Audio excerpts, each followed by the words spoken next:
பல வருடங்களாக நடத்தி கொண்டு வந்தோம். கொரோனா காலத்தினாலே தடைப்பட்டு விட்டது. இந்த வருடம் மீண்டும் ஆரம்பிக்கிறோம். இதனுடைய முக்கியமான நோக்கம் இந்த நோயிலிருந்து மீண்ட போராளிகளுக்கு நமது வாழ்த்துக்களையும் சொல்லி அவருடைய மகிழ்ச்சியில் பங்கு கொள்வது. இரண்டாவது, இந்த நோயை பற்றிய பயம் வேண்டாம், இதை நிச்சயமாக குணப்படுத்த முடியும் என்ற செய்தியை உலகுக்கு தெரிவிப்பது.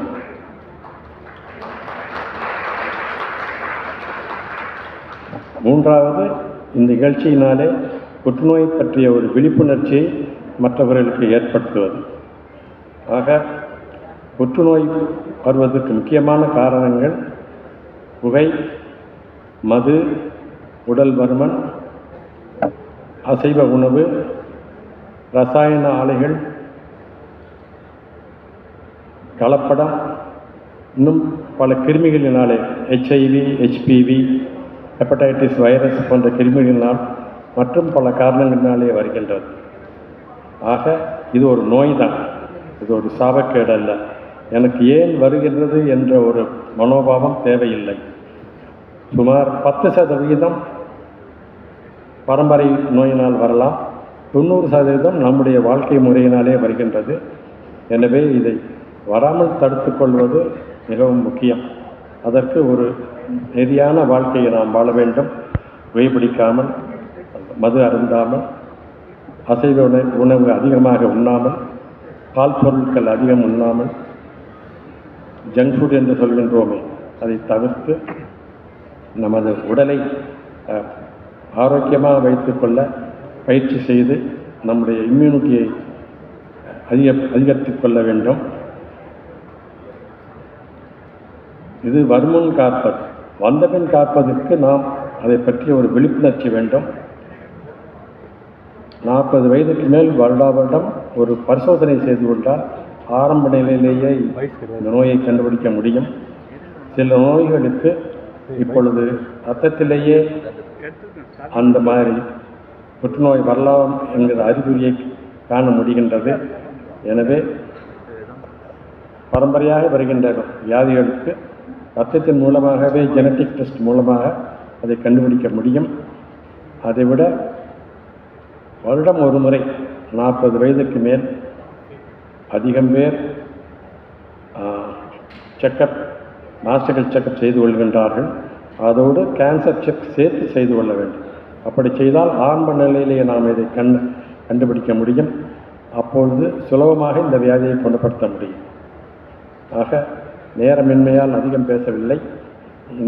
உங்களை வாழ்த்துவதற்கு வாழ்க்கையில் வெற்றி பெற்ற பெரியோர்கள், சமுதாய ஆன்மீக பார்வை கொண்டவர்கள் நிறைய பேர் வந்திருக்கின்றார்கள். அவர்களுக்கு என்னுடைய நன்றி கலந்த வணக்கம். இந்த விழாவை உங்களோடு கலந்து கொண்டாடுவதற்கு மிகுந்த சந்தோஷம் நிறைவு வருகிறது. நல்ல வாழ்க்கை வாழ்ந்து நெறியோடு இருந்தால் இந்த வியாதியை நம்ம தவிர்த்து கொள்ளலாம். நீங்கள் இந்த விழாவிற்கு வந்த இந்த அனைவரையும் வாழ்த்தி என்னுடைய நன்றியை தெரிவித்துக் கொள்கிறேன். நன்றி, வணக்கம். வாழ்க வையகம், வாழ்க வையகம், வாழ்க வளமுடன்.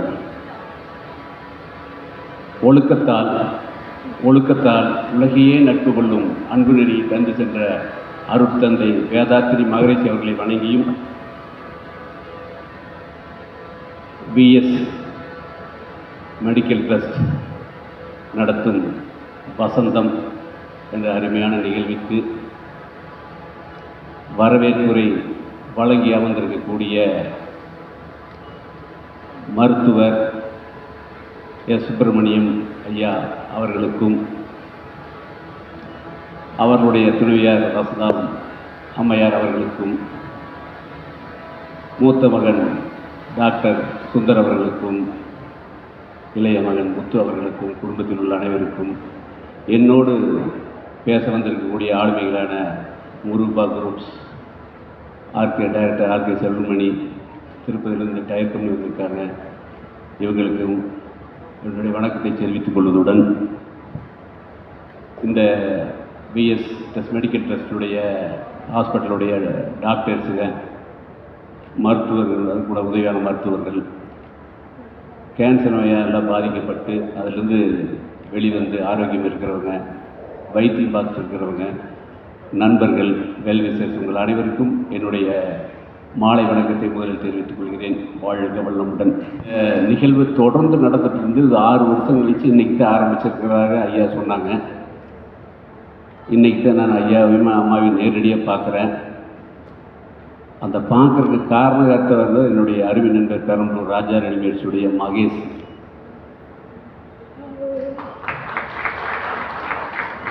எனக்கு 30 வருஷமாக ஒரு பழக்கம்.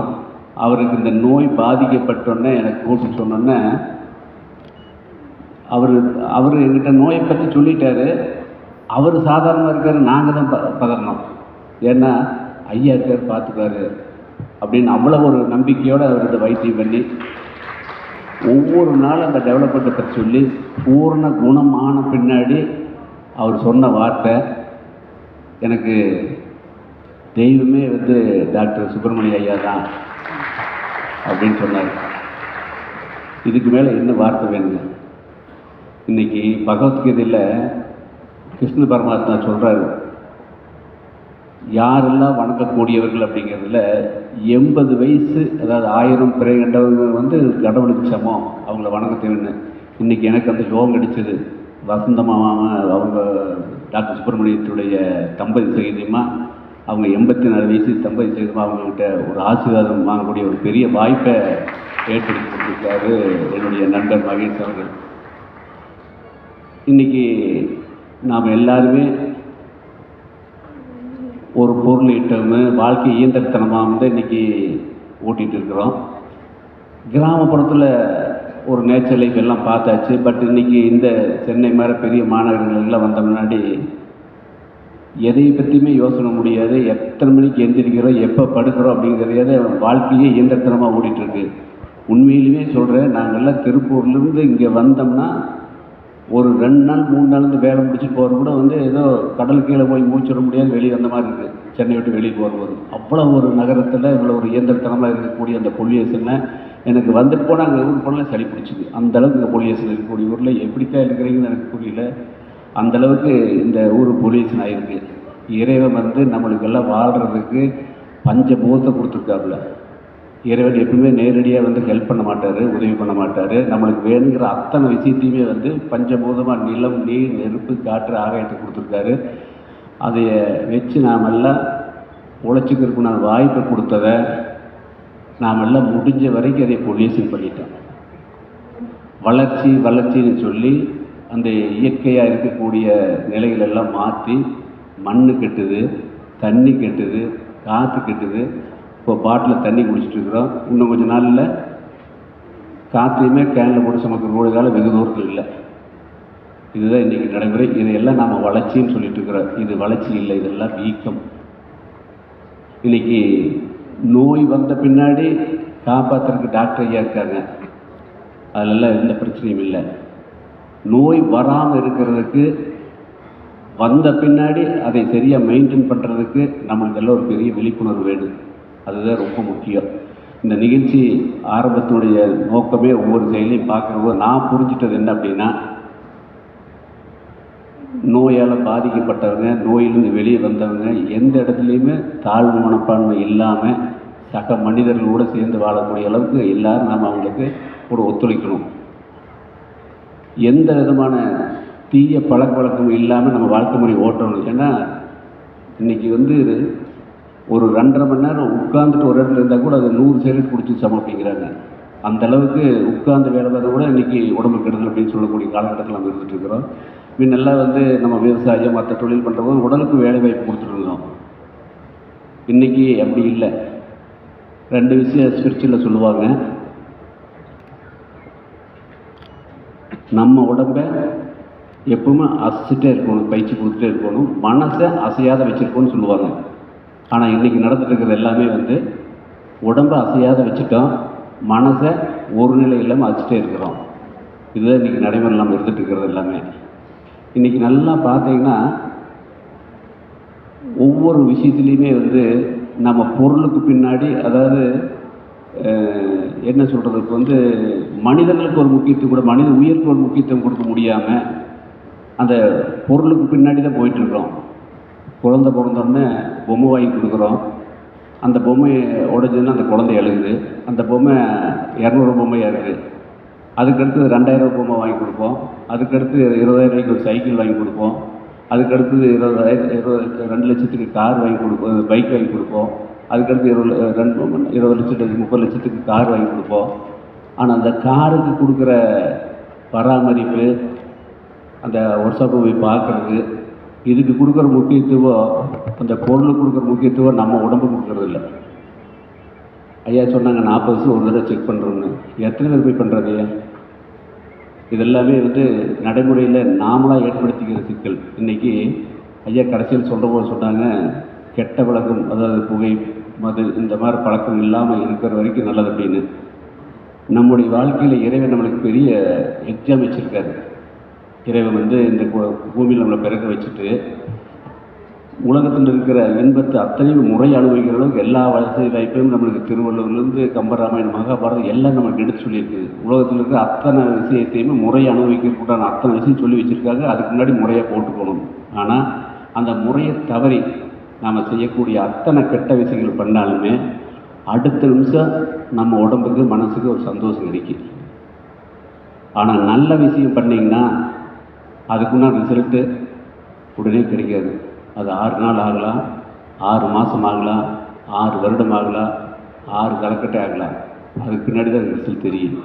இறைவன் நல்ல விஷயத்துக்கு கொடுக்கக்கூடிய விளைவை எப்போ கொடுப்பான்னு தெரியாதனால மக்களாகி நாமெல்லாம் என்ன பண்ணுறோம்னா, விட்டில் பூச்சியாட்ட கெட்டதை பண்ணி உடனே சோகம் கிடைக்கிறதுக்குள்ள போய் வச்சு இன்றைக்கி ஏகப்பட்ட மக்கள் தன்னுடைய வாழ்க்கைக்கு எடுத்துகிட்டு குடிபோதில் இன்றைக்கி டாஸ்மாக் காலையில் 6 மணிக்கு போட்டு தெரியுது.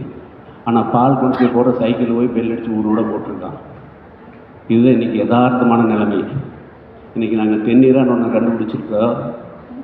தென்னை மரத்துன்னு எடுக்கக்கூடிய பியூர் ட்ராப் நெக்டார் அப்படின்னு எடுத்திருக்கோம். மகாத்மா காந்தி 1938 நவந்தியாவில் இருந்தது. தாய்ப்பால் நிகரான சத்து 180 மில்லி கொக்கோ கோலா கிரிக்கோலா இருக்கக்கூடிய அளவுக்கு விலை அவ்வளோதான். ஆனால் அவ்வளவு ஆரோக்கியமான பணம் 5 வருஷமாக நடத்திட்டு இருக்கிறோம். இன்றைக்கி வரைக்கும் அதில் நஷ்டம் தான் வந்துருக்கு, லாபம் இல்லை. ஏன்னா வாங்க கால் இல்லை, நல்ல விஷயத்தை வாங்க கால் இல்லை. இன்றைக்கி உங்களுக்கு எல்லாத்துக்கும் கொடுத்துருக்கதை பிடிக்கிறதுக்காக. அதனால் நான் உங்களுக்கு எல்லாம், நீங்கள் எல்லாம் டாக்டருக்கு நான் எடுத்து சொல்ல வேண்டியதில்லை. ஏன்னா இறைவன் ஏபி நாகராஜன் படத்தில் மட்டும்தான் நேராக கீழே இறங்கி பக்தா உனக்கு என்ன வர வேண்டும் உடனே கொடுப்பார். ஏபி நாகராஜன் படத்தில் மட்டும்தான். உண்மையாக யதார்த்தம் என்ன அப்படின்னா, இறைவன் நம்மளை படைத்து நம்மளுக்கு உதவுறதுக்கு பெற்றோர்களுக்கு குழந்தைகள் மூலியமாகவும், குழந்தைகளுக்கு பெற்றோர் மூலியமாகவும், கணவனுக்கு மனைவி மூலியமாகவும், மனைவிக்கு கணவன் மூலியமாகவும், சகோதரனுக்கு சகோதரர்கள், சகோதரிக்கு சகோதரி மூலியமாகவும், முதலாளிக்கு தொழிலாளி மூலியமாகவும், தொழிலாளிக்கு முதலாளி மூலியமாகவும், நோயாளிக்கு டாக்டர் மூலியமாக இறைவன் அவதாரம் எடுத்து நமக்கு உதவி பண்ணிகிட்டு இருக்காங்க.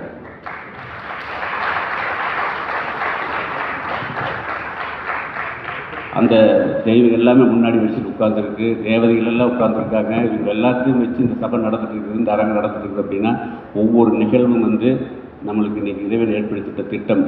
இன்றைக்கி வரைக்கும் நான் ஐயாவை பார்த்ததில்லை. இன்றைக்கி நேரடியாக பார்த்து அறிமுகமாச்சு. முருகா குரூப் கூட இருக்கக்கூடிய, ஏன்னா முருகா குரூப்பெல்லாம் அவ்வளோ சீக்கிரம் ஒரு நிகழ்ச்சிகளாக வரமாட்டாங்க. அவர் வரும்போது இந்த நிகழ்ச்சியோடைய வேல்யூ மதிப்பு என்னன்னு தெரியுது எல்லாமே. இந்த விஎஸ்எஸ்க்கு மீண்டும் ஒருமுறை நன்றியும் வணக்கத்தையும் கூறிக்கொள்கிறேன். வாழ்க வளமுடன். Most being Everaldez, they are quite champions of compassion.